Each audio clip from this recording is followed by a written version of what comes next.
First of all, good morning, all of you. Welcome back our YouTube channel, Shri Shyam classes by AJ. तो आप सबको पता है कि हमने काफी टाइम से वीडियो नहीं बनाई है, लेकिन आज हम फिर दोबारा से अपनी वीडियो बनानी स्टार्ट कर रहे हैं और आज से डेली वीडियो आएंगी। इससे पहले वीडियो बनाई गई थी वो 6 या 7 महीने पहले बनाई गई थी, उसके बाद हमने कोई वीडियो नहीं डाली थी। वो वीडियो न डालने का रीजन ये था कि टाइम नहीं मिल पाया था वीडियो बनाने का, लेकिन आज से हम दोबारा से अपनी वीडियो बनाने का जो भी काम है वो स्टार्ट कर रहे हैं और आज के बाद डेली वीडियो स्टार्ट आएंगी, आपको अपने चैनल पर मिलेंगी 10th, 11th और 12th क्लास की। तो आप सभी उनको ध्यान से देखना और अच्छे से पढ़ना। अगर आपको कुछ समझ नहीं आ रहा हो तो आप कमेंट बॉक्स में लिख सकते हो कि जो ये चीज समझ नहीं आई आपको दोबारा बताई जाएंगी, और लेकिन वीडियो को देखना अच्छे से और ध्यान से बैठकर। अब अगर आप ये सोचोगे कि कट कट करके देखेंगे, यदि मान लो 2 की स्पीड में देख लिया, 3 की स्पीड में देख लिया, इस तरह देखोगे तो समझ नहीं आएंगी, लेकिन आप उसको अगर ध्यान से देखोगे नॉर्मल वे से तो आपको अच्छे से समझ आएगा। और फिर भी आपको कोई डाउट हो तो आप को या फिर कमेंट बॉक्स में मैसेज कर सकते हो कि आपने मेरे ये समझ नहीं आया, जो भी डाउट हो आपकी तो आपको दोबारा बता दी जाएंगी। तो लेकिन आज के बाद हमारी डेली वीडियो आएंगी। तो आज हम 10th क्लास का चैप्टर स्टार्ट कर रहे हैं, 3rd chapter linear equation in 2 variables. इससे पहले वाली वीडियो में आपने 2 चैप्टर तक देख लिए होंगे, चैप्टर नंबर 1 और चैप्टर नंबर 2। फर्स्ट चैप्टर अपना था रियल नंबर, सेकंड चैप्टर था अपना पॉलिनोमियल्स। लेकिन आज है 3rd चैप्टर से स्टार्ट कर रहे हैं। अगर जिसने नहीं देखे हैं वो दोनों चैप्टर तो पहले वाली वीडियो में आप देख सकते हो। 3rd चैप्टर से स्टार्ट करने जा रहे हैं अपना लीनियर इक्वेशन इन 2 वेरिएबल। इसमें देखो भाई, लीनियर इक्वेशन में अपने पास फर्स्ट लीनियर एक वर्ड आता लीनियर, और फिर उसके बाद लिखा हुआ इक्वेशन। फिर आगे का जो मैटर है ये 2 वेरिएबल्स, ये हम आपको अभी थोड़ी देर के बाद बताएंगे। पहले आपको ये दोनों वर्ड समझ आ जाने चाहिए। ये दोनों समझ आने के बाद आपको बताएंगे कि 2 वेरिएबल्स क्या होता है और वेरिएबल्स क्या होता है। चलो पहले स्टार्टिंग में वेरिएबल्स से ही करता हूं। वेरिएबल्स वो होते हैं जो अपने पास अल्फाबेटिक होते हैं, जैसे A, B, C, X, Y, Z, ये जो होते हैं ये अपने पास वेरिएबल्स होते हैं। लीनियर वर्ड को समझाने से पहले आपने 9th क्लास में या फिर जो मैंने 2nd चैप्टर करवाया था उसमें आपको बताया था कि लीनियर क्या होता है। 9th क्लास में आपने पढ़ा था पॉलिनोमियल चैप्टर, उसमें आपने पढ़े थे लीनियर पॉलिनोमियल, क्वाड्रेटिक पॉलिनोमियल और क्यूबिक पॉलिनोमियल, इनके बारे में पढ़ा था। तो लीनियर का मतलब होता है एक, इसका मतलब है कि अपने पास जो भी वेरिएबल है उसकी जो हाईएस्ट पावर है वो अपने पास 1 होनी चाहिए। कितनी होनी चाहिए? 1। फॉर एग्जांपल मैं लिख देता हूं 2x। यहां पर देखोगे आप, ये अपने पास इस x की पावर कितनी है? 1 है, और 1 है तो इसको हम क्या बोलेंगे? लीनियर पॉलिनोमियल बोलेंगे। क्या बोलेंगे? Linear polynomial. यहां पर देखो हाईएस्ट पावर, जो सबसे ज्यादा पावर है वो अपने पास 1 है, इसलिए कौन सा पॉलिनोमियल है? Linear polynomial. और एग्जांपल लिख देता हूं 4x - 3। यहां पर देखो इसकी पावर कितनी है? 1 है, तो यहां पर ये वाला भी पॉलिनोमियल अपना कौन सा पॉलिनोमियल है? लीनियर पॉलिनोमियल है। कौन सा पॉलिनोमियल है? Linear polynomial. और इस लीनियर पॉलिनोमियल की जो फॉर्म होती है वो आप याद रखना, वो होती है ax + b। ये आपको याद रखना है, इस पॉलिनोमियल की फॉर्म होती है। अगर आपसे पूछे कि लीनियर पॉलिनोमियल क्या होता है, उसकी फॉर्म क्या होती है, तो आप लीनियर पॉलिनोमियल तो बताओगे कि वो पॉलिनोमियल जिसमें वेरिएबल की हाईएस्ट पावर कितनी होनी चाहिए? 1 होनी चाहिए, और उसकी फॉर्म होती है ax + b। अब आ जाओ अपने पास क्वाड्रेटिक में। क्वाड्रेटिक का मतलब होता है कि वो पॉलिनोमियल जिसमें वेरिएबल की पावर 1 से एक और बढ़कर 2 हो जाए, जिसमें वेरिएबल की पावर कितनी हो जाए? अपने पास 2 हो जाए। इसका एग्जांपल अगर लिखूंगा तो ये आ जाएगा 2x² + 3। ये देखो यहां पर अपने पास वेरिएबल की पावर कितनी है? 2 है, तो इसका मतलब कौन सा पॉलिनोमियल है? क्वाड्रेटिक पॉलिनोमियल है। कौन सा पॉलिनोमियल है ये अपने पास? क्वाड्रेटिक पॉलिनोमियल है। और ऐसा ही एग्जांपल एक और लिखना चाहूं मैं, आपको लिख दूं 4x²। तो ये अपने पास कौन सा पॉलिनोमियल है, ये भी क्वाड्रेटिक पॉलिनोमियल है, क्योंकि यहां पर वेरिएबल की पावर कितनी है 2। एक चीज याद रखना, देखो ये भी लिखे हुए हैं मैंने, लिखे हुए ना क्वाड्रेटिक पॉलिनोमियल में, लेकिन यहां पर पावर 1 थी इसलिए लीनियर पॉलिनोमियल था, यहां पर पावर 2 हो गई, यहां पर क्या है अपने पास क्वाड्रेटिक पॉलिनोमियल है। लेकिन आप बोलोगे कि सर हम इसको यहां पर ऐसे भी तो लिख सकते हैं, 4x - 3 था, जैसे आप बोल दो कि इसके आगे लिख दे 0x है, अब यहां पर भी तो x की पावर 2 आ गई। लेकिन याद रखना लीनियर पॉलिनोमियल में जो x स्क्वायर का जो कोफिशिएंट है, देखो ये आपको मैंने बताया था वेरिएबल के आगे जो नंबर लिखे होते हैं उनको हम कोफिशिएंट बोलते हैं, तो यहां पर x स्क्वायर का जो कोफिशिएंट है वो 0 है। क्वाड्रेटिक पॉलिनोमियल में x स्क्वायर का कोफिशिएंट 0 नहीं होना चाहिए, ठीक है। और यहां पर ऐसे ही लीनियर पॉलिनोमियल में यहां पर जो अपने पास हाईएस्ट पावर 1 है ना, जो वेरिएबल है उसके आगे 0 नहीं आना चाहिए। 0 आ गया तो इसका मतलब अगर हम इसको इस तरह लिखते हैं 0x + 3, मान लो ये लिख दिया, ठीक है, यहां पर भी तो वेरिएबल की पावर 1 है, तो आप बोलोगे लीनियर पॉलिनोमियल है, लेकिन नहीं, क्योंकि यहां पर इसका कोफिशिएंट 0 है, तो लीनियर पॉलिनोमियल में भी जो पावर है अपने पास उसके उस वेरिएबल का कोफिशिएंट 0 नहीं होना चाहिए। ये चीज आपको याद रखनी है कि ये मैं इसलिए बता रहा हूं, यहां से ध्यान रखना, इससे आपको अच्छे से पता चल जाएगा कि ये चीज लीनियर में मैंने बताया हाईएस्ट पावर 1 होनी चाहिए, तो मतलब जो 1 पावर का वेरिएबल है उसके आगे कोफिशिएंट 0 नहीं होना चाहिए। ऐसे ही सिमिलरली क्वाड्रेटिक में है, जो क्वाड्रेटिक है अपने पास उसमें क्वाड्रेटिक के क्या बताया मैंने, जो अपने पास वेरिएबल है उसकी पावर हाईएस्ट पावर 2 होनी चाहिए, उससे कम पावर हो सकती है, उससे ज्यादा पावर नहीं होनी चाहिए। ज्यादा पावर होगी तो वो अदर पॉलिनोमियल बन जाएगा, मान लो 3 पावर कर देंगे तो क्यूब भी बन जाएगा, 4 पावर कर देंगे तो बाई क्वाड्रेटिक बन जाएगा, ठीक है। लेकिन यहाँ पर अपने पास पावर कितनी होनी चाहिए, हाईएस्ट पावर 2 होनी चाहिए, मतलब सबसे ज्यादा पावर वो 2 होनी चाहिए, ठीक है। और उसके आगे जो कोफिशिएंट है उसका वो 0 नहीं होना चाहिए। बाकी आप देखोगे मैंने 4x² लिखा, आप बोलोगे उसके बाद ये वाले नंबर यहां पर तो नहीं लिखे, बाकी वाले नंबर आप 0 लिख सकते हो, लेकिन जो वेरिएबल की हाईएस्ट पावर है वो हमेशा 2 रहनी चाहिए। समझ आ गया? आई होप सबको समझ आया होगा। अब आगे चलते हैं, इस क्वाड्रेटिक पॉलिनोमियल की जो फॉर्म होती है वो आप याद रखना, वो होती है भाई ax² + bx + c, ये वाली फॉर्म जो होती है ये अपने पास क्वाड्रेटिक पॉलिनोमियल की होती है। ऐसे ही अपने पास था क्यूबिक पॉलिनोमियल, था ना क्यूबिक पॉलिनोमियल। क्यूबिक का मतलब होता है जिसकी हाईएस्ट पावर क्या हो 3, तो इसका मैं एग्जांपल लिखूंगा तो आ जाएगा x³ x² - x + 1। यहां पर देखो इनकी पावर 1 है 2 है, लेकिन फिर क्या है 3, तो मतलब सबसे बड़ी पावर कितनी है 3। और अगर जिसकी में वेरिएबल की पावर हाईएस्ट पावर सबसे बड़ी पावर अगर 3 है तो उस पॉलिनोमियल को बोलेंगे क्यूबिक पॉलिनोमियल।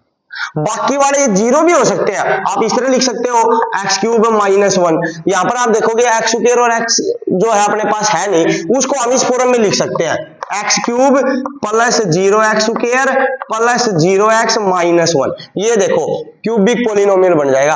बाकी कुछ भी 0 हो सकता है इनमें से, लेकिन जो अपने पास मैंने क्या बताया हाईएस्ट पावर है उसके आगे वाला कोफिशिएंट अगर 0 होगा, अगर मैं यहां पर 0 लिख देता हूं, मान लो ये वाला लिख देता x² - x + 1 और फिर आगे लिख देता 0x³, तो ये ध्यान रखो ये क्यूबिक पॉलिनोमियल नहीं है, क्योंकि यहां पर जो हाईएस्ट पावर 3 थी उसका कोफिशिएंट 0 है। ये एक क्वाड्रेटिक पॉलिनोमियल है, जो अपने पास हाईएस्ट पावर जिसकी देखी जाती है उसका कोफिशिएंट देखा जाता है, उसका कोफिशिएंट 0 नहीं होना चाहिए। अगर वो 0 नहीं है तो ही क्यूबिक पॉलिनोमियल बनेगा, जैसे ये लिखा हुआ है, ये लिखा हुआ है। यहां पर देखो इसका कोफिशिएंट क्या है 1, जिसके आगे कुछ नहीं लिखा होता उसका मतलब होता है यहां पर 1 है, उसका कोफिशिएंट अपने पास 1 है, इसलिए ये क्यूबिक पॉलिनोमियल है। आई होप सबको समझ आया होगा। तो ये थे तो अपने पास पॉलिनोमियल, लेकिन हम बात कर रहे हैं तो लीनियर से स्टार्ट किया था, अब हमने लीनियर से आगे इक्वेशन पर आते हैं। इक्वेशन तब बनती है, अब मैं इनको साफ करता हूं क्वाड्रेटिक और क्यूबिक को, ये मैंने आपको पॉलिनोमियल वाले चैप्टर में भी बता दिए थे।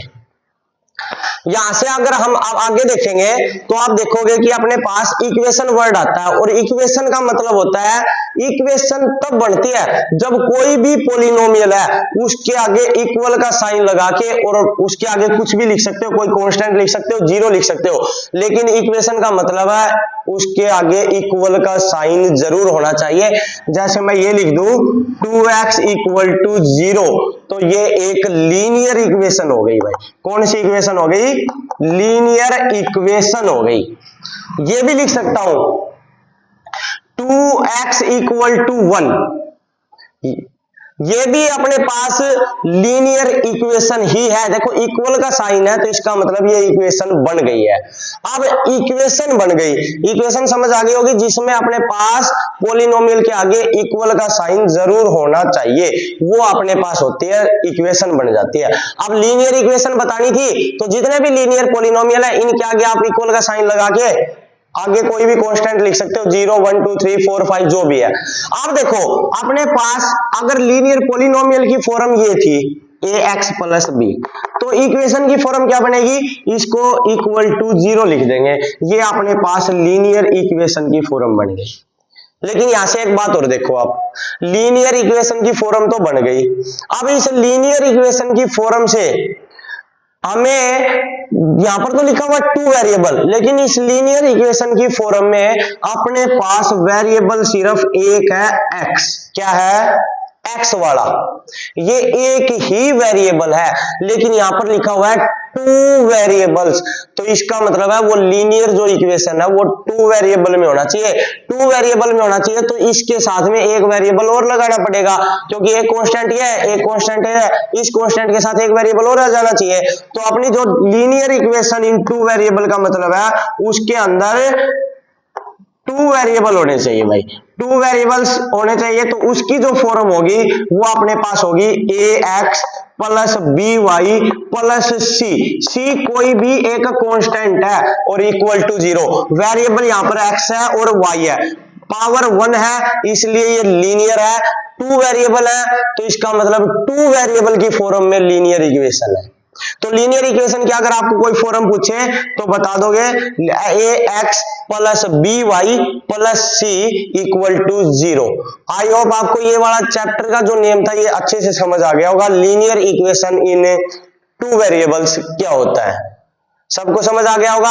अब आगे हम जो एक्सरसाइज से रिलेटेड है वो बताएंगे आपको इंट्रोडक्शन में। तो अपनी जो फर्स्ट एक्सरसाइज है न्यू बुक में, जो ओल्ड बुक है एनसीईआरटी की, उनकी फर्स्ट एक्सरसाइज में आपको ग्राफिकली और एल्जेब्रिकली सोल्व किया गया है, एक्सरसाइज 3.1। ठीक है, लेकिन जो ये 3.1 एक्सरसाइज है ये न्यू बुक में अगर देखेंगे तो वहां पर आपको लाइंस के बारे में बताया गया है कि लाइंस कौन कौन सी होती है, इंटरसेक्टिंग, पैरेलल, कोइंसिडेंट, ये वाली लाइंस के बारे में बताया गया है। और अगर ओल्ड बुक में देखेंगे तो ये वाली एक्सरसाइज डिलीट हो चुकी है सिलेबस से, तो आपको ये न्यू बुक के अकॉर्डिंग मैं एक्सरसाइज बता रहा हूं 3.1। इसमें अपने पास 3 चीजें पढ़ने को मिलेंगी।